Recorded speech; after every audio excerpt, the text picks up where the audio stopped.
কথা ছিল একটা, হয়ে গেল আরেকটা। গতকাল রাতে ডিসিশন নিয়েছি বাচ্চাদের নিয়ে বাইরে ঘুরতে যাব, আর হয়ে গেল কি। আসসালামু আলাইকুম।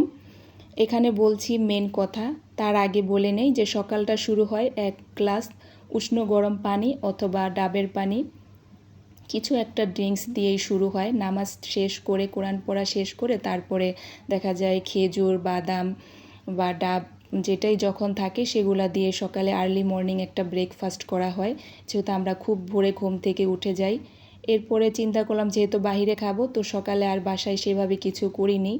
চিরা কলা দিয়ে একটা খাবার রেডি করে নিয়েছিলাম, সেটাই সবাই খেয়েছি। তারপরে চলে আসলাম চা বানাতে। এখানে দুধ চা এলাচ দিয়ে করব।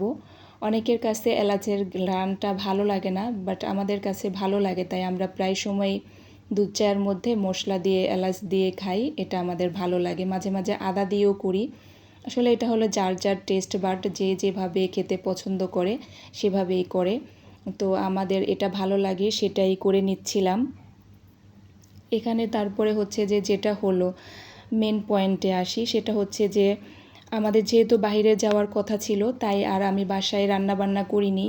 চিন্তা করেছি বাইরেই ঘুরবো, তো সেখানেই বাইরে খাওয়া দাওয়া করে তারপরে ঘোরাঘুরি করে বাচ্চাদের নিয়ে কিছুটা সময় কাটিয়ে তারপরে চলে আসব। কিন্তু এর মধ্যে হয়ে গেল যে হাজব্যান্ডের কাজ যেতে পারবে না একটা প্রবলেমের কারণে। তো এখন কি করা, রান্না বান্না যেহেতু করিনি, তো দুপুরে তো কিছু খেতে হবে। আর আমাদের হচ্ছে যে দুপুরে গ্যাস থাকে না সকালে, এর জন্য আমার রান্না টান্না সব কিছু আমি সকালেই করে ফেলি। তো এখন তো একটা সমস্যার মধ্যেই পড়ে। হাজব্যান্ড বলল সমস্যা নেই, আমি খাবার পাঠিয়ে দেব। তারপরে সে খাবার পাঠিয়েছে, সেটাই আমরা দুপুরে খেয়ে নিয়েছিলাম।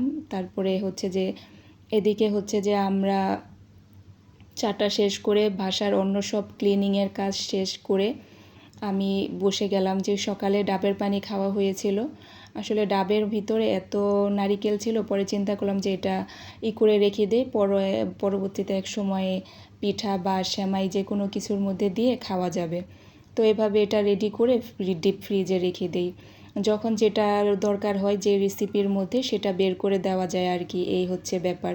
ভিডিওর এই পর্যায়ে এসে বলছি, এখনও যারা আমার ভিডিওতে লাইক দেননি অবশ্যই একটা লাইক দিয়ে কন্টিনিউ করেন। আর আমার ভিডিওটি ভালো লাগলে অবশ্যই আমার চ্যানেলটাকে সাবস্ক্রাইব করে পাশে থেকে যাবেন। যেহেতু আমার নতুন চ্যানেল, অনেক কিছু ভুল ভ্রান্তি আছে, তো এগুলো ক্ষমা সুন্দর দৃষ্টিতে দেখবেন। আর এটা হচ্ছে যে আমাদের দুপুরের খাবার 4 জনের জন্য, যেহেতু আমাদের বাচ্চা 2টা ছোট আর ছেলেকেও দিয়েছি, তো আমাদের এতগুলা খাবার লাগেনি।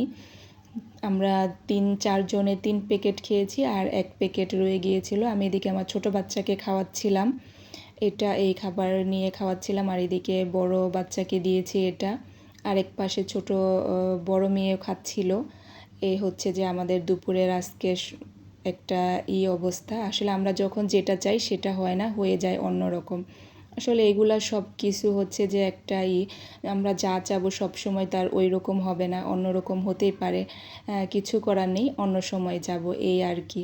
আপনাদের সাথে অনেক গল্প কথা হলো। পরবর্তীতে এরপরে হচ্ছে যে সন্ধ্যার দিকে বাচ্চাদের নিয়ে একটু বের হয়েছিলাম, যেহেতু দুপুরে আর ঘোরাঘুরি করা হয়নি, তাই চিন্তা করলাম সন্ধ্যায় একটু বাইরে নিয়ে যাই। তো হাজব্যান্ডের দোকানে চলে গিয়েছিলাম 1 নম্বরে হাঁটতে হাঁটতে। তারপরে এখানে বেশ অনেকক্ষণ বসে খাওয়া দাওয়া করলাম। ওটা হচ্ছে শাহালি মার্কেট, আর তার সামনে দাঁড়িয়েছিলাম। এরপরে নুডলস খেলো বাচ্চারা, তারপরে বেলপুরি খেলো। এই টুকটাক খাওয়া দাওয়া করে রাতের খাবার, তো আবার রাত্রে বাইরে থেকেই চাপ নান এগুলা নিয়ে এসেছিলাম।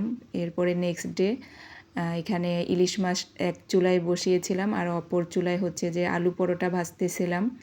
ভিডিওর এই পর্যায়ে এসে বলছি, যারা এখনও আমার ভিডিওতে লাইক দেননি প্লিজ দয়া করে একটা লাইক দিয়ে দেবেন, আর ভিডিও রিলেটেড একটা হেলদি কমেন্ট করবেন।